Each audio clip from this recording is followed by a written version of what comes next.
Molecular biology. What is molecular biology? Molecular biology is a branch of biology concerned with the biological processes down to the molecular level. It provides insight into how metabolic processes work. The central processes involved describes the process and how DNA is transcribed into RNA. What's the history behind it? Molecular biology was established as an official branch of science during the 1930s. Its terminology was coined by Warren Weaver during 1938. It originally meant to answer the question of how genes work and to look deeper inside their structure. Why should we study molecular biology? Molecular biology has provided a new and completely different way of understanding living organisms. Through molecular biology, we have exciting new ways to deal with living organisms. If the master architect of cell functions is a chemical molecule, like DNA, then that molecule can be changed like any other chemical molecule. If and when that happens, the functions performed by the cell are also changed. For these reasons, the development of molecular biology is regarded by many people as one of the greatest revolutions in all of scientific history. Evolution and molecular biology. The same genetic material. An interesting additional line of evidence supporting evolution involves sequences of DNA known as pseudogenes. Pseudogenes were once functioning genes but over time has acquired some lethal flaws that rendered them no longer functioning. To this day, pseudogenes continue to be carried along in DNA as excess baggage. Pseudogenes also change through time, as they are passed on from ancestors to descendants, and they offer an especially useful way of reconstructing evolutionary relationships. The platypus. Researchers were unclear on when the adaptations in the previous slide happened and how they influenced how mammals evolved. Thus, researchers looked into the platypus.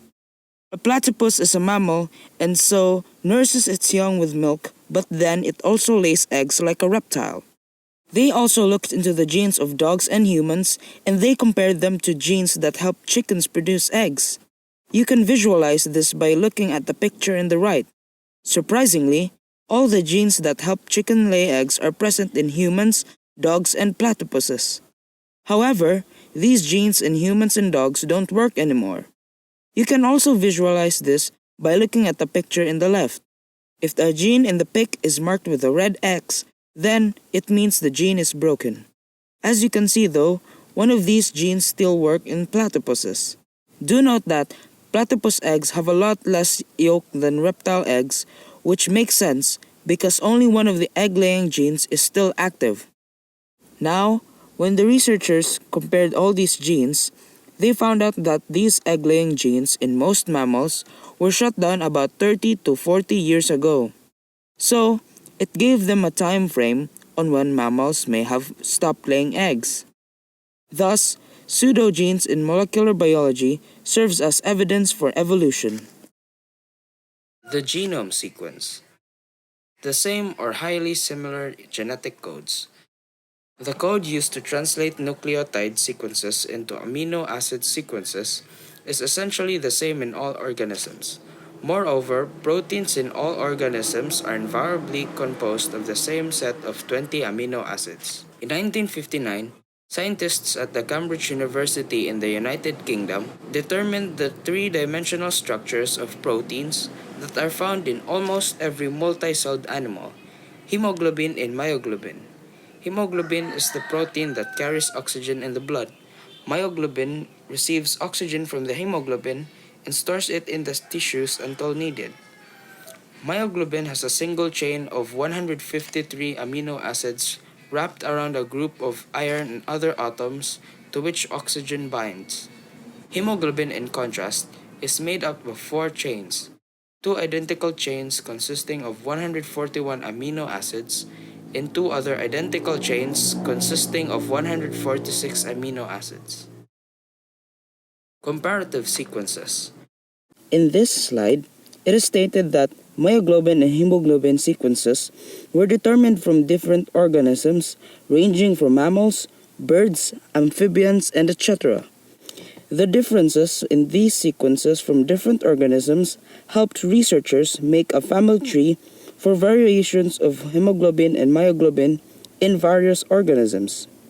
This tree agreed completely with observations derived from paleontology and anatomy about the common descent of the corresponding organisms. Further proving evolution, similar family histories have been obtained from the three-dimensional structures and amino acid sequences of proteins.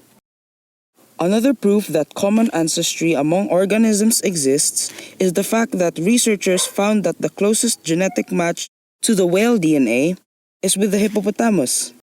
This is shocking because 1. Whales we see today don't walk on land like hippopotamus do, and 2. Whales are mainly carnivores while hippos are mainly vegetarian. Also, ancient whale bones and ancient hippo bones have similar ankle bones that give researchers the ideas that whales were animals that were able to walk on land.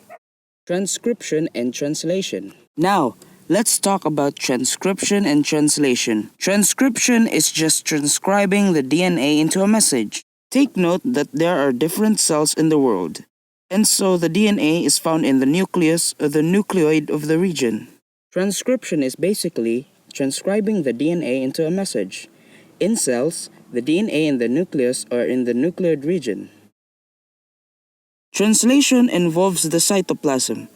Transfer molecules, or tRNA molecules, are available in the cytoplasm of the cell. tRNA molecules carry amino acids with them.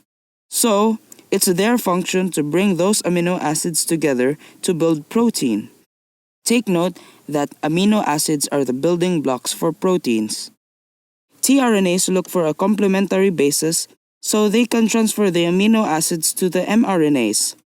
When tRNAs are bringing the amino acids, they read the bases, represented by these letters in the picture in the right side in threes.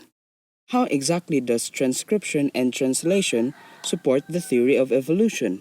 Transcription supports the theory of evolution because all species use the same nucleotides in their DNA and mRNA, use a promoter region to initiate transcription, and all use a similar RNA polymerase enzyme.